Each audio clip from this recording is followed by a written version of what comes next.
Good morning, my dear students. How are you all? I hope you are happy and safe in your home. Dear students, this is Aryan sir, your English trainer. Today I am going to teach you the first lesson of the behind the portrait. The portrait of a lady. Dear students, मैंने इसके आपको 7 passage पढ़ा दिए थे। ये जो 8वां passage है आपका 8 नंबर पैसेज है, ये आपका है द पोर्ट्रेट ऑफ लेडी का 8 नंबर। और ये जो 8 नंबर पैसेज है इसमें आपको हम बताएंगे कि आखिर जो दादी माँ है ना, वो राइटर तक चला जाता है अपने आगे की एजुकेशन को पाने के लिए फॉरेन में, वो वापस आता है तो उसका दादी माँ का जो रिएक्शन होता है उसको इस पैसेज में दिखाया गया है। ये बहुत प्यारी स्टोरी है, जैसा आपको पता है ये रिटन की गई है खुशवंत सिंह के द्वारा। तो आइए जान लेते हैं डिटेल से इस पैसेज के बारे में। लिखा हुआ but that was not so. Writer बोल रहा है कि but that was not so. But means लेकिन, दैट मीन्स वो, वाज मीन था, नॉट मीन्स नहीं, सो मीन्स यहाँ पे ऐसा। राइटर बोल रहा लेकिन ऐसा नहीं था। क्या ऐसा नहीं था? यानी दादी माँ जब राइटर वापस आता है अपना एजुकेशन को पूरा करके फॉरेन से वापस लौटता है तो दादी माँ उसको रेलवे स्टेशन पे रिसीव करने के लिए जाती है। और जो उनकी एज होती है ना, उसमें राइटर को कोई डिफरेंस नहीं दिखता है। वो बोलता है but that was not so, लेकिन ऐसा नहीं था। आफ्टर 5 इयर्स, 5 साल के बाद, आफ्टर 5 इयर्स मीन्स होता है 5 साल के बाद, I came back home and was met. क्या लिखा हुआ है? आई केम बैक, मैं वापस आया, होम घर, एंड वाज मेट और मिला था, बाय हर उनसे, एट द स्टेशन लिखा हुआ है स्टेशन पे। जैसे कि मैंने आपको बताया, लेखक अपनी एजुकेशन को पूरा करने के बाद 5 साल के बाद जब वो वापस अपने घर आता है तो दादी माँ से पहली बार कहाँ मिलता है? रेलवे स्टेशन पर मिलता है। कहाँ? रेलवे स्टेशन पे। तो आइए बात करते आगे। She did not look a day older. Writer कह रहा है सी डिड नॉट लुक, यानी वो नहीं दिखी, आगे लिखा अ डे ओल्डर, मतलब एक दिन भी बूढ़ी। यानी जिस कंडीशन में राइटर छोड़ के गया था दादी माँ को, जब वो वापस आता है कहता है दादी माँ एक दिन भी बूढ़ी नहीं दिखी, यानी उनमें कोई परिवर्तन नहीं आया था। आगे लिखा she still had to time for words. She still had यानी अब भी उनके पास थे टाइम, समय, फॉर वर्ड्स। वर्ड्स मीन शब्दों का। शब्दों का मतलब क्या हुआ? दादी माँ को आल टाइम जो है वो अपनी जो एक माला थी ना, उसकी जो माला की जो है ना जप किया करती थी, तो दादी माँ के और प्रेयर को हरदम बोला करती थी। तो राइटर बोल रहा है आज भी उनके लिए उस काम के लिए वक्त था, समय था, यानी से still had to time for words, यानी उन शब्दों को बोलने के लिए, प्रेयर को गाने के लिए, गुनगुनाने के लिए उनके पास आज भी वक्त था। And while she clapped, clapped means होता है समेटना। क्या होता है? समेटना। आगे लिखा and while she clapped me in her arms, यानी राइटर ये बोल रहा कि दादी माँ, देखिएगा यहाँ से, एंड व्हाइल शी क्लैप्ड, यानी जब उसने समेट लिया मैं मुझे इन हर आर्म्स, अपनी बाहों में। लेखक बोल रहा जब दादी माँ ने स्टेशन पर मुझे अपनी बाहों में समेट लिया, बाहों में भर लिया, आई कुड हियर, मैं सुन सका। क्या? हर रिसाइटिंग, हर मीन्स उनकी, रिसाइटिंग मीन्स होता है प्रेयर को। आगे लिखा ना, देखो रिसाइट मीन्स मोस्टली पोएम के लिए सुनने सुनाने के सेंस में आता है। तो हर प्रेयर उनकी इस प्रार्थना को, यानी राइटर ने कहा जब दादी माँ ने मुझे स्टेशन पर गले से लगाया तो मैंने उनकी प्रेयर को मुझसे बोलते हुए सुना।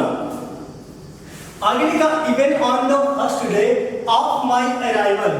क्या लिखा हुआ है?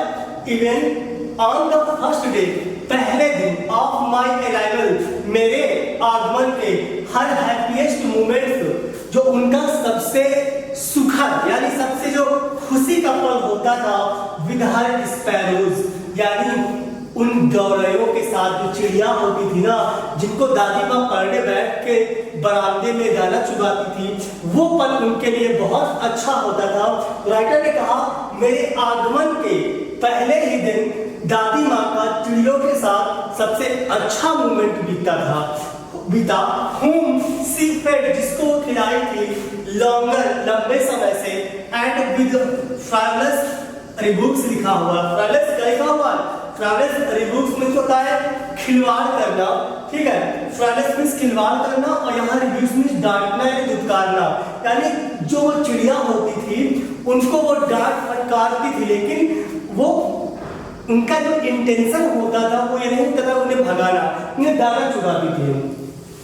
आगे लिखा इन द इवनिंग, शाम के समय, अ चेंज केम, एक बदलाव आया, मतलब एक बदलाव दिखा। आगे लिखा ओवर हर, उनमें। लेखक ये बोलता है कि पहला दिन तो ठीक था, लेकिन जैसे शाम हुई तो दादी माँ के अंदर एक बदलाव उसे देखने को मिला। क्या बदलाव देखने को मिला? यानी दादी माँ में उसने बदलाव देखा। क्या देखिएगा ध्यान से। She did not pray, पहली बात उन्होंने प्रार्थना नहीं किया। She collected the women, उन्होंने इकट्ठा किया। She means उन्होंने, collected means इकट्ठा किया, the women means होता है महिलाओं को, of the neighborhood, neighborhood means पड़ोस होता है, यानी दादी माँ ने क्या किया? पड़ोस की महिलाओं को इकट्ठा किया, ठीक है। उसके बाद देखिएगा गॉट एन ओल्ड ड्रम, और वो एक पुराना ढोलक ले आई। ड्रम मीन्स ढोलक।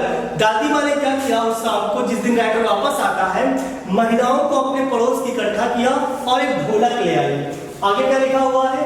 And started to sing, and means और, स्टार्टेड मीन्स शुरू कर दिया, टू सिंग मीन्स गाना। दादी माँ ने गाना शुरू कर दिया।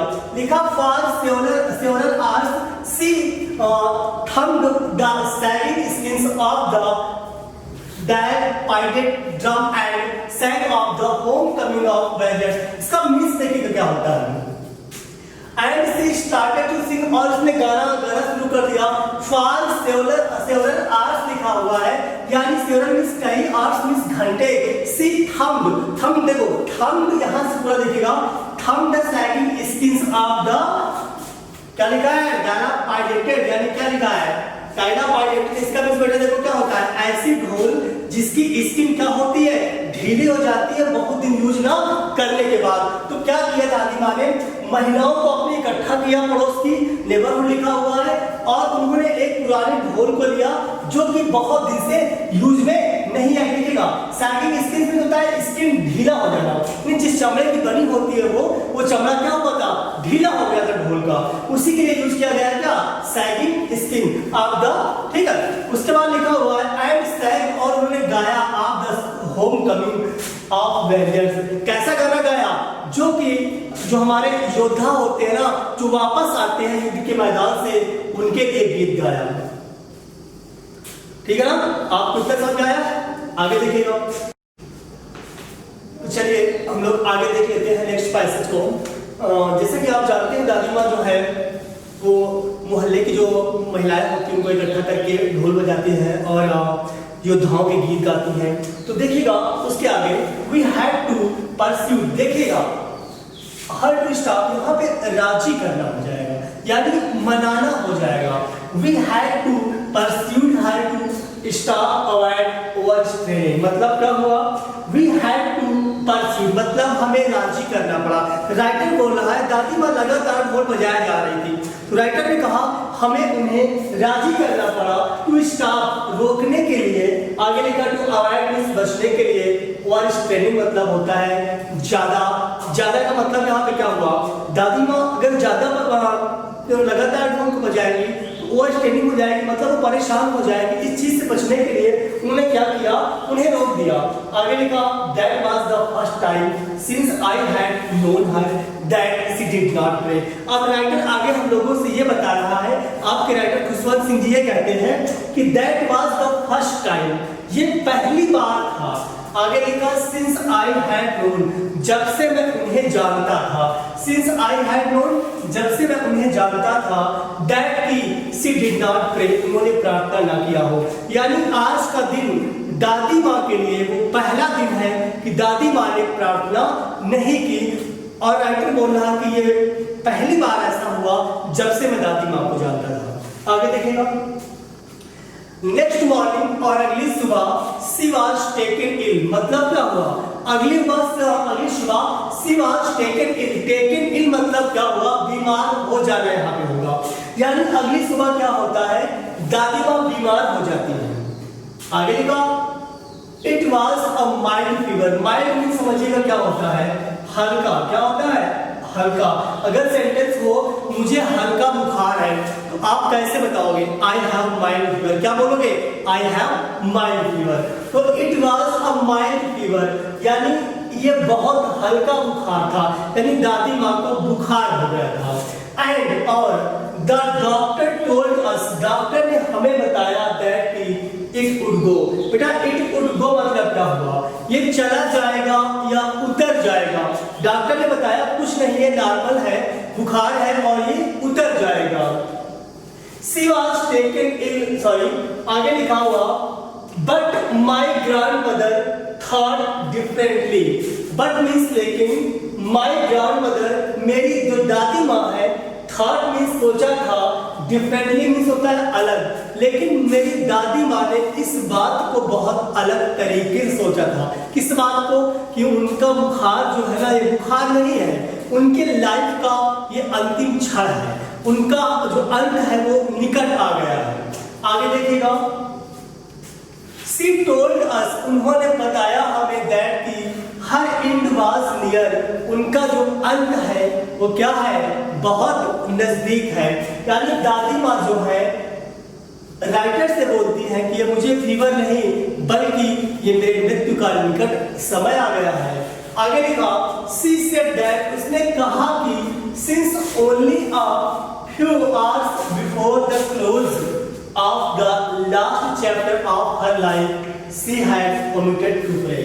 देखिएगा omitted means होता है छोड़ देना, pray means प्रार्थना को, यानी दादी माँ ने लास्ट टाइम प्रार्थना को छोड़ दिया था। जैसा आप जानते हैं उन्होंने आज प्रार्थना नहीं की थी। तो she said that, उन्होंने कहा कि since only a few hours, कुछ घंटे पहले, before the close, उन्होंने बंद कर दिया of the last chapter, आखिरी चैप्टर of her life, अपने जीवन के, she had omitted to pray। ठीक है ना, जो उन्हें करना पड़ा था क्या? प्रार्थना। She was not going, यानी वो नहीं जा रही थी, to waste, बर्बाद करने, यानी वो बर्बाद नहीं करना चाहती थी, any more time, और ज्यादा समय, टॉकिंग टू अस लिखा हुआ, क्या लिखा हुआ है? टॉकिंग टू अस, हमसे बातचीत करने में।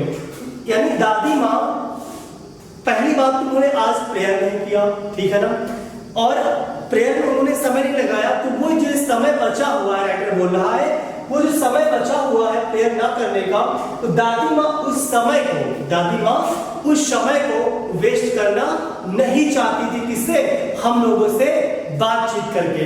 ठीक है ना, दादी माँ ये बोल रहे हैं कि हम अपना जो समय बचाया है, प्रेयर नहीं किया है, जो भी उनका समय निकट आ गया, जो भी वो सोच रही हो, तो इस समय को वो वेस्ट करना नहीं चाहती थी। ठीक है ना, एक बार फिर से अच्छे से देख लेते हैं इसे।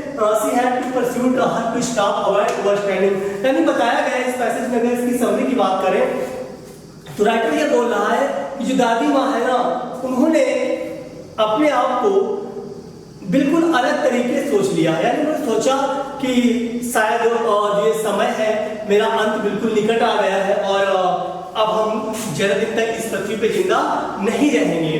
ठीक है ना, और उन्होंने ये भी कहा कि जो हम टाइम है मेरा, जो मैंने प्रेयर नहीं की है, अब ये जो टाइम अंत समय वाला है, हम इसे वेस्ट करना नहीं चाहते हैं। ठीक है ना, ये जो स्टोरी है ये खुशवंत सिंह के द्वारा रिटन की गई है, जो कि बहुत प्यारी स्टोरी है।